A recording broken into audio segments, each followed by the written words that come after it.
I'm very fortunate today that I'm playing on this beautiful practice ground and I'm getting to hit off real turf, which is a real value to your practice, and if any chance you do get to play off real turf, I would suggest you do that. But having said that, driving ranges are a common part of life, particularly in towns and cities where grass practice areas might get worn out too quickly.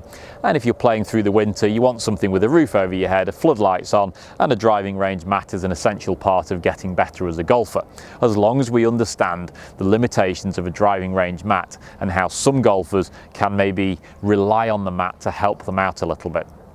The nature of the range mat is it's quite spongy and it's quite tough. So when we hit down into the turf, the club will get bounced back up from the range mat. That won't necessarily happen here on the turf for real.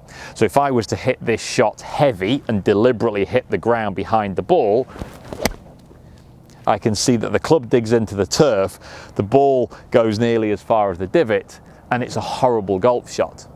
Now, if I'd have done that on a range mat, that ball would have gone further. I'm not saying it would have gone perfectly, but I might have got away with the shot a little bit more.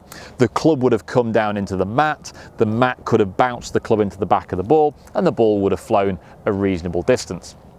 So I think the big consideration when you're playing off the range mat is ensuring that you're not getting away with heavy strikes. Now, a heavy strike, as we've just seen here, is the club hitting the turf before it hits the golf ball. And I think one of the keys there is listening. I see so few golfers paying attention to the sound at impact. They're focusing purely on the flight. Like I suggested here, the flight might have been okay, the ball might have gone up in the air.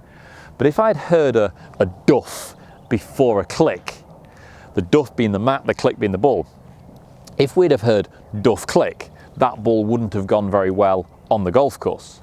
If we hear click duff, that's perfect, because that's the club hitting the ground, taking a divot, but after the golf ball. So when we're playing on a range mat, we want to hear click duff rather than duff click.